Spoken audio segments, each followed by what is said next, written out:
Voice of Indonesia. Dari Indonesia untuk dunia. Ya pendengar, hari ini kita akan berbincang dengan anak Indonesia bernama Ahmad Munjisun yang baru-baru ini viral di media sosial karena berhasil menyelesaikan pendidikan doktoral di Amerika Serikat, dan kita sudah terhubung melalui saluran Zoom dari Voice of Indonesia. Dan pendengar, sebelumnya mari kita simak bersama terlebih dahulu sebuah video yang viral di media sosial ini. Thank you for providing your shoulders to cry on when I'm down. I know this is not a manly thing to cry, but I like to cry.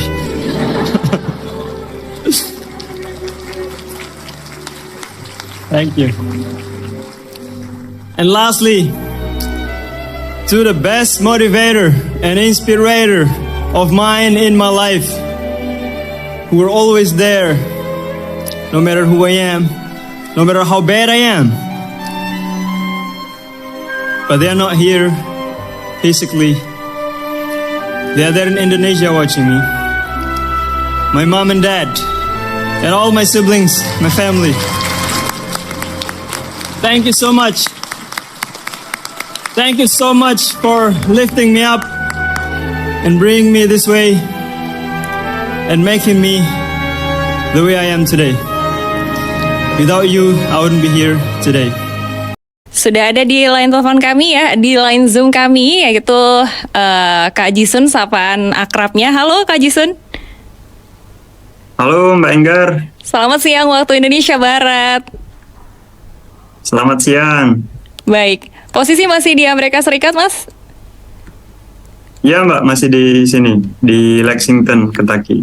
Baik, tadi ini merupakan pidato ketika selesai ya menjalani program doktoral di North Carolina State University. Betul, betul. Baik, tadi kita sudah menyaksikan ya video tersebut yang viral di medsos. Pernah membayangkan nggak sih sebelumnya ketika setelah berpidato kemudian tiba-tiba videonya itu menjadi viral di media sosial seperti sekarang ini? Sebetulnya saya nggak pernah bayangkan sampai seviral ini ya. Walaupun ada harapan bahwa pidato itu akan didengar oleh banyak orang. Maksudnya banyak orang yang berada di circle saya sendiri gitu. Karena saya berencana memang membagikan di sosial media saya gitu.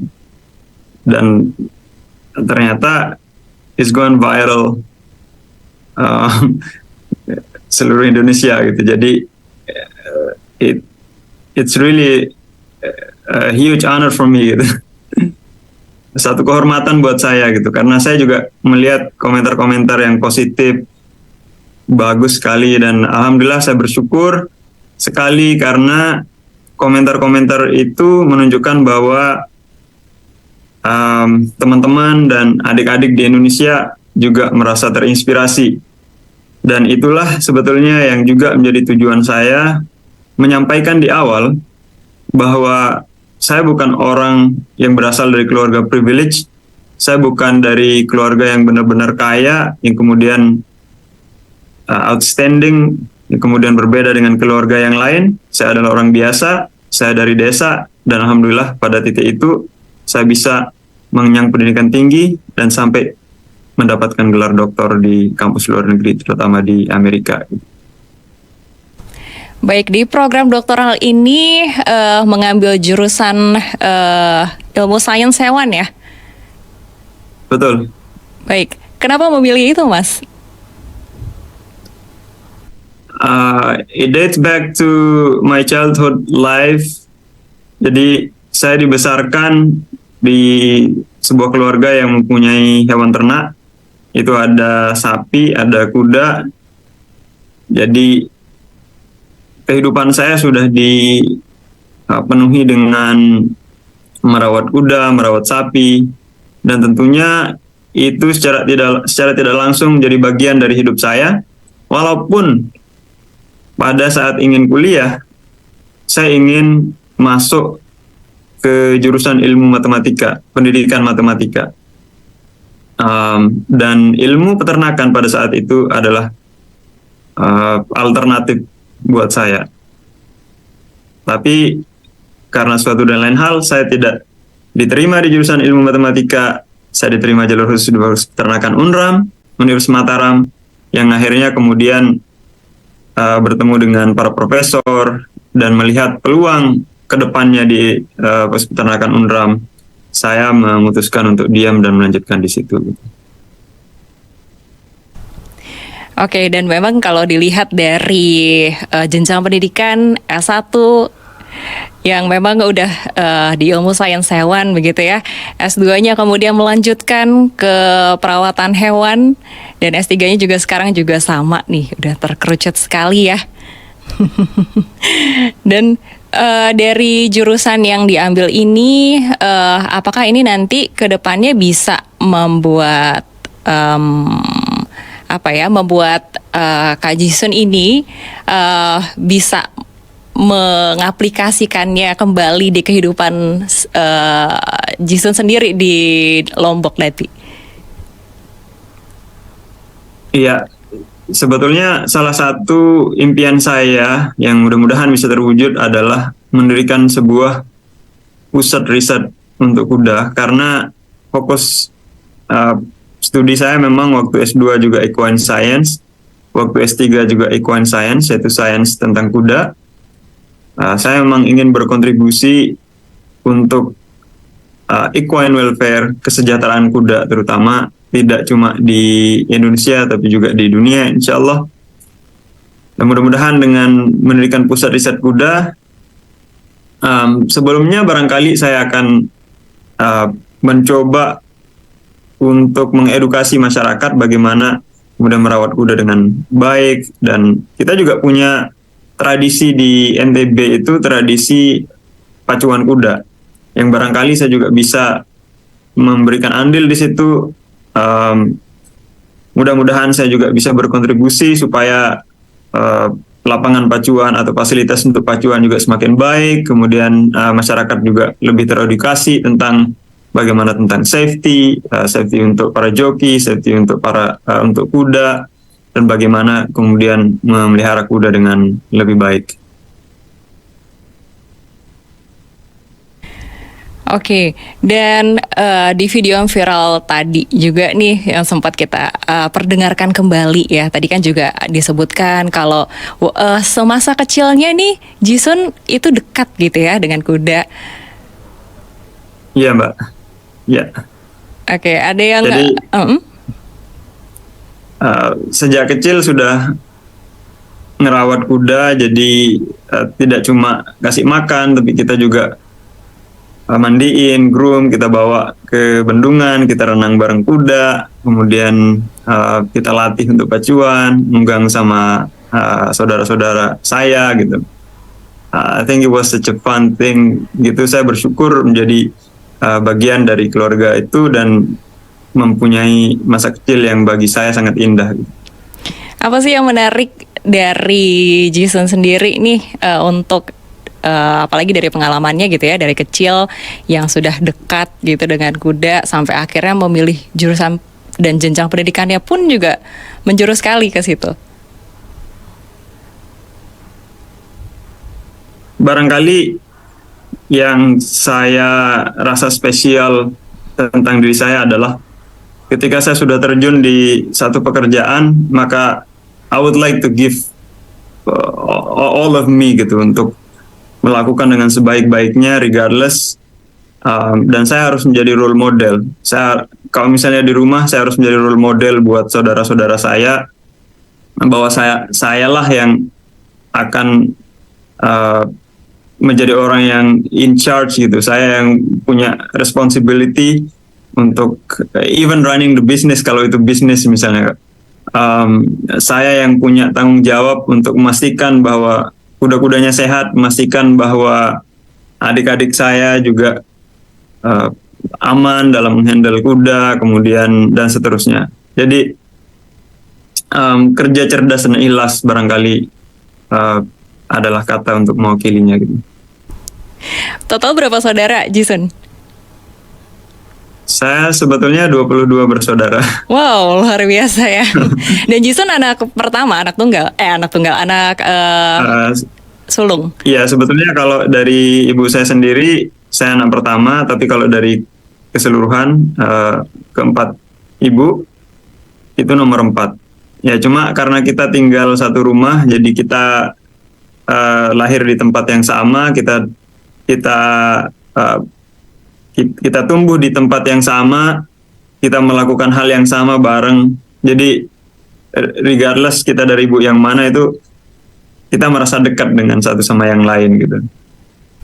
Baik, di video viral ini ada emosi yang tercurahkan nih dari Jason yang mungkin memang keluar dari prosesnya, kemudian bagaimana cara mengatasinya, dan bentuk dukungan juga ya yang disebutkan dari keluarga, dari orang tua pastinya.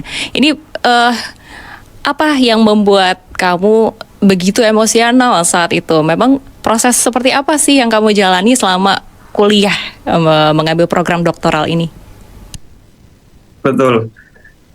Ya, sebetulnya tidak cuma saat saya kuliah program doktoral ya, tapi jauh dari sebelum itu juga keluarga saya selalu hadir di mana saya sedang membutuhkan.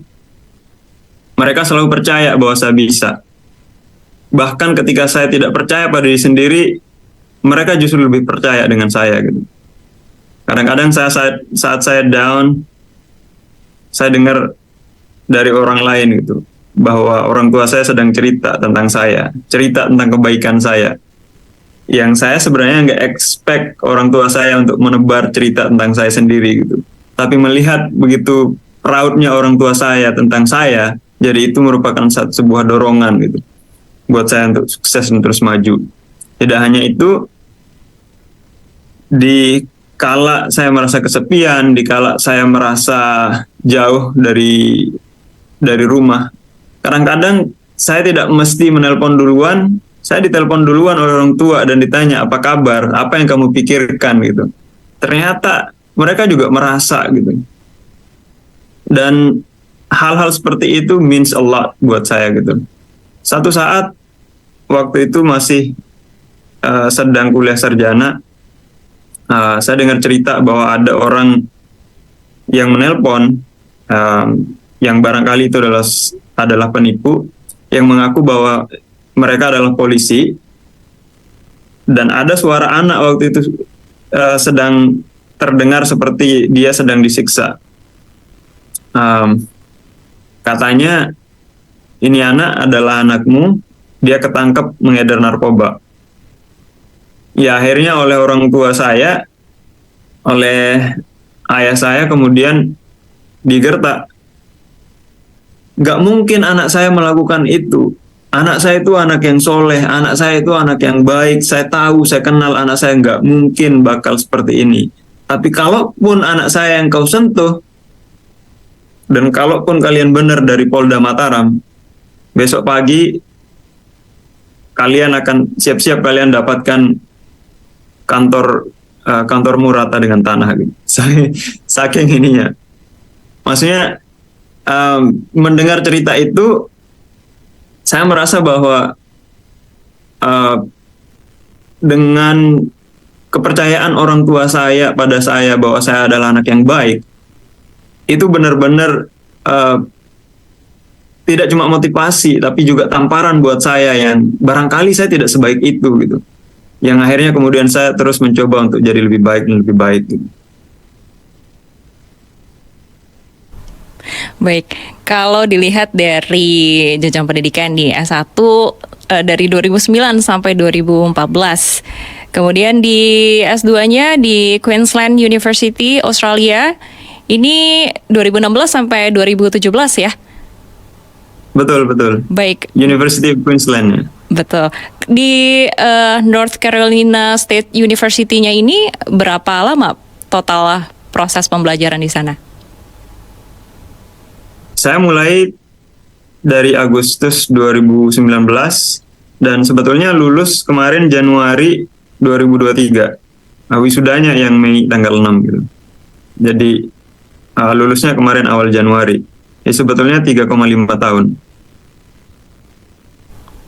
Baik, selama itu lumayan ya, sekitar 3,5 sampai 4 tahun. Roller coaster apa yang Anda naiki? Ya, jadi yang namanya program PhD ya,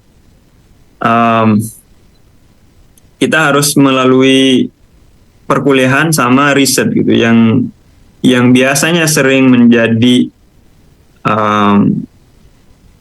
satu hal yang besar gitu bagian risetnya. Kalau kuliah sepertinya tidak terlalu challenging gitu. Yang risetnya kita penelitian, kemudian kita akan melakukan riset dan juga kita harus menulis disertasi.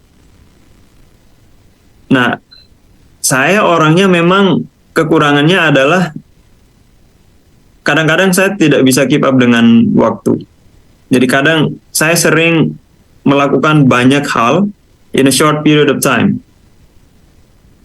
Nah, akhirnya apa yang saya alami kemarin itu agak sedikit terakumulasi kerjaan ini di belakang, terutama dalam hal menulis. Walaupun risetnya sudah sejak akhir 2020 sudah saya mulai gitu, dan alhamdulillah berjalan sesuai dengan timeline dan rencana gitu. Nah, tapi kemarin sebetulnya beasiswa saya itu mendanai sampai Mei 2022. Sementara awal Januari itu saya masih belum selesai dengan disertasi saya. Itu baru mulai, terutama literature review, kemudian artikel-artikel yang lain belum saya tulis dalam bentuk chapter-chapter gitu. Yang akhirnya kemudian mau nggak mau saya harus mendapatkan perpanjangan sampai akhir 2022. Pada saat yang sama, sebetulnya saya juga ada masalah pribadi yang itu barangkali saya tidak bisa ceritakan detailnya di sini. Tetapi itu kemudian challenge atau tantangan yang kemudian dibarengi dengan masalah pribadi yang menurut saya bertubi-tubi gitu. Itu sangat benar-benar, it's a huge burden in my shoulder gitu. Dan ini saya sudah berada di penghujung studi saya gitu. Jadi mau nggak mau saya harus selesai. Pada saat yang sama saya sangat khawatir membuat pembimbing akademik saya juga kecewa kalau saya misalnya end up not finishing my study gitu, karena tidak bisa menyelesaikan semua itu gitu. Karena ada situasi emosional yang tidak karuan, kemudian pada saat itu juga harus mendapatkan perpanjangan beasiswa, yang juga artinya saya harus melakukan banyak hal pada saat itu, terutama dalam hal menulis. Tapi alhamdulillah semua itu kemudian saya ceritakan dan saya coba lalui. Saya konsultasi dengan pembimbing akademik saya konsultasi dengan pembimbing beasiswa saya, yang kemudian alhamdulillah ternyata ada solusi gitu. Dan pada akhirnya beasiswa saya diperpanjang sampai akhir 2022, sampai Desember kemarin. Dan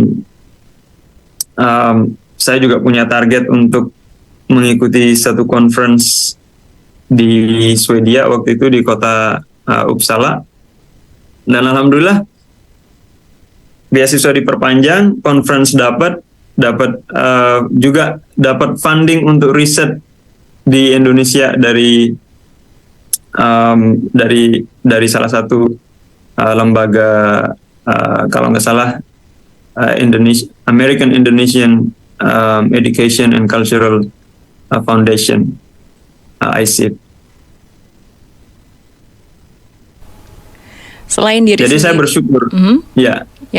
Selain diri sendiri yang memotivasi untuk harus menyelesaikan studi ini agar tidak ada pihak manapun yang kecewa ya, baik diri sendiri pastinya, pembimbing akademis, kemudian keluarga. Betul. Saat itu apalagi sejak Mei 2022 tadi ya sudah berakhir beasiswanya, sebenarnya itu bentuk dukungan dari keluarga seperti apa yang bisa semakin membuat Jisun termotivasi?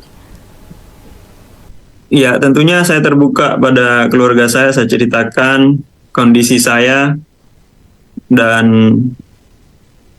terutama ibu saya, beliau selalu bilang, "Nak, kamu pasti bisa, kamu tinggal dikit lagi." Ibu selalu doakan di setiap sholat, sebelum sholat, setelah sholat, sebelum tidur, begitu bangun. Dan satu hal juga yang mereka katakan, yang selalu saya ingat juga, sebelum saya berangkat ke sini, walaupun kamu jauh, Nak, kamu hadirkan aku di setiap saat, dimanapun kau berada, seolah aku selalu berada di sampingmu, aku ada di situ bersamamu, gitu. Jadi itu menjadi satu penguat buat saya pribadi tentunya. Dan juga kehadiran teman-teman di sekitaran saya itu juga membuat saya menjadi terus optimis, karena mereka adalah, seperti yang saya katakan di pidato saya, bagi saya mereka adalah keluarga saya di sini. Jadi apapun yang terjadi pada saya, mereka tahu. Apapun yang, whatever I'm going through gitu, mereka selalu up to date gitu. Dan kehadiran mereka itu means so much to me. Walaupun mereka tidak not necessarily offer a solution gitu, tapi kadang-kadang kita butuh pendengar ketika kita punya masalah. Kita butuh orang yang mendengar masalah kita, yang kemudian juga ketika mereka mengekspresikan, mempunyai ekspresi yang dimana seolah mereka juga punya masalah yang sama. Masalah saya adalah masalah mereka gitu.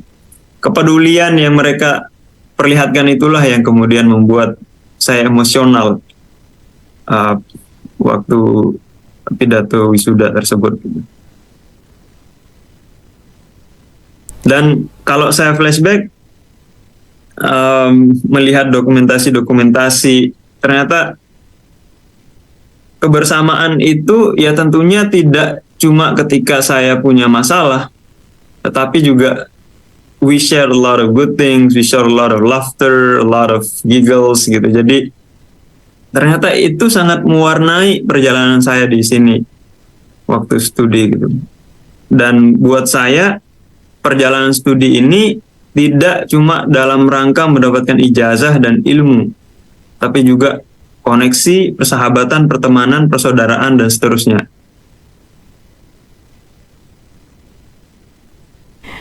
Ya, saya sempat lihat-lihat nih untuk profil Instagram dari Jisun ya. Dimana dari bio-nya ini dituliskan bahwa Jisun sang pembelajar. Boleh cerita sedikit maknanya apa nih? Ya, jadi saya waktu itu kenapa saya bikin nama akun saya itu Sang Pembelajar, itu saya bikin nama itu sejak tahun 2014 saat saya mengejar nilai IELTS. Waktu itu ada pelatihan selama 3 bulan dari Australia World Scholarship, pelatihan IELTS gratis selama 3 bulan. Dan saya merasa bahwa ternyata starting point saya waktu itu sangat rendah. Dan saya struggle terutama dalam hal listening dan reading waktu itu. Terutama ketika saya bukan membandingkan ya, tapi mau nggak mau saya bandingkan diri sendiri dengan siswa atau dengan peserta pelatihan yang lain. Yang waktu itu saya sendiri masih stuck jauh di bawah mereka, tetapi saya tetap mencoba memotivasi diri bahwa justru karena saya belum bisa maka saya belajar. kalau saya sudah bisa, saya nggak perlu belajar. Gitu. Akhirnya saya punya ide nih, oke lah paling tidak saya terjemahkan motivasi ini dalam hal, ya saya kasih nama untuk akun saya, akhirnya Facebook saya kasih akun Jisun Sang Pembelajar, kemudian Instagram juga Jisun Sang Pembelajar itu. Yang akhirnya kemudian ternyata itu melekat menjadi satu identitas saya di dunia media sosial gitu. Baik, mungkin kalau sekarang akhirnya sosok Jisun ini menjadi salah satu inspirasi ya bagi pemuda-pemudi bangsa nih masa kini. Dan sebenarnya Jisun sendiri benar ya terinspirasi sama sosok dari Dr. Suhubdi Yassin? Betul. Jadi tahun 2009 dulu saya sempat pengen keluar dari peternakan Unram untuk masuk ke ilmu keguruan, ilmu pendidikan, Fakultas Keguruan dan Ilmu Pendidikan, jurusan matematika. Tapi karena kuliah umum beliau dulu, dan yang saya respect dari beliau itu adalah kuliah umum itu adalah inisiatif beliau. Karena beliau aware bahwa ada banyak mahasiswa baru itu yang ternyata pengen pindah. Akhirnya beliau pada saat itu menampilkan dokumentasi waktu beliau masih di University of Queensland. Dan waktu beliau bilang, sebagai alumni peternakan Unram, saya bisa mendapatkan PhD di one of the best universities in the world, which is the University of Queensland. Kalau saya bisa, pasti kalian bisa gitu. Yang akhirnya kemudian membuka semangat saya. Akhirnya saya pulang ke rumah dan mohon doa sama ibu saya. Saya kasih tahu bahwa saya ingin kuliah di Australia dan nggak jadi pindah jurusan. Dan ibu juga menyemangati dan mengaminkan gitu 2009. Dan mimpi itu jadi kenyataan tahun 2016, 7 tahun setelah itu. Dikabarkan juga akhirnya mencoba gitu ya dengan modal nekat gitu katanya. Betul. Tapi selain nekat pastinya punya sesuatu dong.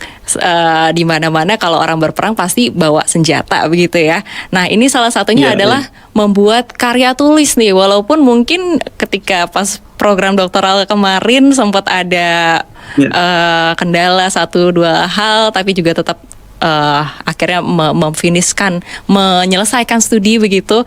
Nah, ini apa yang waktu itu di saat S1 kemudian akhirnya selain dari sosok Dr. Suhubdi ini ya yang akhirnya membuat Jisun termotivasi untuk terus melahirkan karya tulis yang banyak sampai akhirnya bisa mendapatkan beasiswa ini? Ya sebetulnya waktu itu saya belum publikasi ya, jadi barangkali kita tidak bisa bilang bahwa yang menjadi alasan besar itu adalah tulisan saya, tapi barangkali itu adalah merupakan akumulasi dari keaktifan saya sebagai mahasiswa. Artinya saya tidak cuma aktif dalam bidang akademik, saya juga aktif dalam bidang ekstrakurikuler, organisasi. Yang di akademik, alhamdulillah saya bisa mempertahankan IPK yang lumayan tinggi. Boleh saya sebut di akhir S1 saya, IPK saya 3,83. Di samping itu juga saya aktif di organisasi, menjadi ketua organisasi, ketua panitia kegiatan nasional, kemudian di BEM Unram dulu waktu itu saya jadi Menteri Pemberdayaan Pengembangan dan Pemberdayaan Sumber Daya Manusia, dan waktu itu juga kita adakan kegiatan-kegiatan nasional yang kemudian mengantarkan saya pada satu peluang atau satu kesempatan untuk menjadi wakil Unram dalam ajang mahasiswa berprestasi.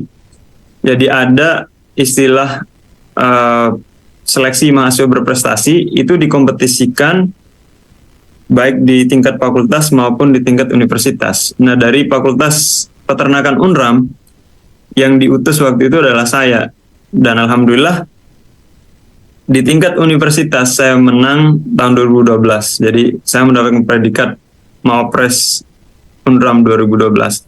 Yang barangkali itu juga kemudian memberikan andil dalam keterimanya saya kemudian di program-program berikutnya. Salah satunya adalah PKL waktu itu tahun 2013 ke Australia. Yang alhamdulillah itu juga sort of a booster gitu untuk merasa pengen kembali ke Australia untuk S2 gitu. Dan alhamdulillah itu tercapai. Baik, di Instagram profile nih, selain tadi di bio-nya yang menarik ya, sudah dijelaskan tadi juga, dan juga ada beberapa video yang diunggah sama Jisun sendiri. Ini ada filosofi-filosofi, kemudian ada quotes-quotes nih. Itu gimana tuh? Dari pengalaman pribadi atau gimana? Betul. Dari pengalaman pribadi, karena saya suka berpikir philosophical gitu, dan biasanya kalau ada teman yang suka mendengar tentang itu juga saya sangat respect gitu. Saya suka membahasakan apa yang saya pikirkan itu dalam bentuk kata-kata gitu, yang kemudian saya juga ingin orang lain mendengarkannya gitu. Things like tentang kebahagiaan dan bagaimana kemudian kita bisa mendapatkan kebahagiaan itu sendiri gitu. Kadang misalnya salah satunya adalah bahwa kebahagiaan yang sebetulnya mesti kita rasakan saat ini, saya menyebutnya sebagai kebahagiaan yang unconditional ya. Kebahagiaan itu mestinya tanpa syarat. Ketika kita membuat syarat, maka kita seringkali menggantungkan kebahagiaan itu hanya pada syarat yang belum kita capai. Akhirnya apa yang terjadi? Kita coba memenuhi persyaratan itu, fokus kita cuma pada persyaratan tersebut, condition yang ingin kita capai untuk mendapatkan kebahagiaan yang belum ada. Akhirnya kita terlupa dengan apa yang terjadi saat ini. Kita lupa dengan reasons to smile today gitu. Yang akhirnya apa? Ketika kita cuma fokus pada hal yang belum ada, ketika esoknya persyaratan itu kita penuhi, you achieve something that you make as a condition, there is no guarantee that you're gonna be happy, karena ternyata ketika kita menggapainya, kalau kita terus menggantungkan kebahagiaan itu pada hal yang belum ada, pada saat itu juga ketika kita mencapai sesuatu, maka kita akan gantungkan kebahagiaan lagi pada hal yang belum ada lagi. Akhirnya you keep pushing your happiness to the future gitu. I mean, barangkali itu adalah satu hal yang satu hal besar yang kemudian merupakan hasil pemikiran saya dan dari pengalaman saya gitu. Jadi kebahagiaan itu mesti sekarang, which is why kalau kita dengar ada quote yang mengatakan bahwa tomorrow is a mystery, yesterday was history, tomorrow is a mystery, but today is a gift, which is why it's called present gitu. Ya, kalau kita anggap bahwa hari ini dan sekarang ini adalah present. Kenapa dia present? Karena ada banyak alasan kenapa kita mesti bersyukur, banyak alasan kenapa kita mesti berbahagia. Yang kemudian kalau kita conscious enough about those reasons, maka kita akan terjemahkan dalam bentuk kebaikan. Kita akan terjemahkan itu dalam bentuk kerja keras, dan kerja ikhlas. Mungkin kalau sekarang bisa dilihat banyak juga nih yang semakin terinspirasi, apalagi dari kisahnya Jason sendiri, dari bagaimana akhirnya video tadi juga viral tentang pidato tadi. Nah, adakah pesan nih untuk mungkin anak-anak muda Indonesia yang juga akhirnya ingin melanjutkan belajar di luar negeri? Pesan apa yang ingin Anda sampaikan kepada mereka? Saya ingin teman-teman yang lain juga berpikir, no matter who you are, and no matter where you are from, and what your past looks like. Tidak penting Anda dari mana, kemudian dari keluarga mana. Dan tidak penting juga Anda, masa lalu Anda seperti apa. Kita semua memiliki kesempatan yang sama untuk sukses. Kita semua memiliki kesempatan yang sama untuk bertumbuh, untuk menjadi orang yang insya Allah tidak hanya sukses untuk pribadi kita sendiri, tapi juga menjadi alasan untuk kesuksesan orang lain. Dan itulah yang kemudian saya ingin sampaikan.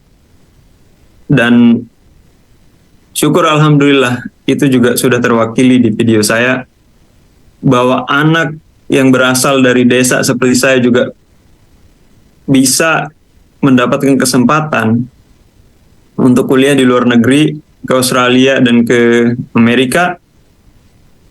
Dan sebetulnya saya mendapatkan prestasi ini bukan karena saya hebat, bukan karena saya lebih pintar dari yang lain, tapi karena saya mencoba, saya tidak pernah menyerah, dan saya maju dan berani melangkah.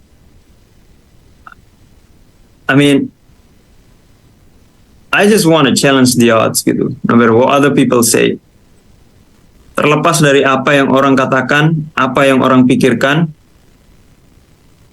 bukan berarti ketika orang memberikan komentar negatif kemudian kita harus berhenti, bukan berarti ketika orang mengatakan bahwa kamu tidak bisa, justru ketika ada orang yang berkomentar positif, maka jadikan itu sebagai motivasi. Ketika ada orang berkomentar negatif, jadikan itu juga sebagai motivasi. Prove them wrong. Buktikan bahwa mereka salah. Dan itulah yang kemudian saya rasakan saat ini. Satu saat, ada dua orang pemuda di samping saya. Salah satunya adalah teman dekat saya. Yang kemudian dia menceritakan tentang saya pada pemuda yang satunya. Dia bilang, si Jizun ini, dia biasa memberikan seminar motivasi ke anak-anak freshman, anak-anak mahasiswa baru gitu. Respon anak yang satu ini, dia bilang, ya itu kan di Lombok, coba di Jakarta, nggak ada yang bakal dengar dia, katanya. Saya nggak berkomentar tentang itu, walaupun saya sadar bahwa komentarnya itu adalah unnecessary gitu. Tapi itu menjadi penyemangat bagi saya. Saya katakan pada diri saya, oke lah, sekarang ada orang yang mengatakan bahwa kalau kau berbicara di Jakarta tidak akan ada orang yang ingin mendengarmu. Saya motivasi diri saya bahwa suatu saat seluruh Indonesia akan mendengarkan kata-kata saya. Tidak hanya di Indonesia, di luar negeri pun mereka akan respect dan mereka akan mendengarkan apa yang saya katakan. Dan alhamdulillah hari ini menjadi bukti bahwa apa yang saya ucapkan waktu itu pada diri saya sendiri sudah terjadi.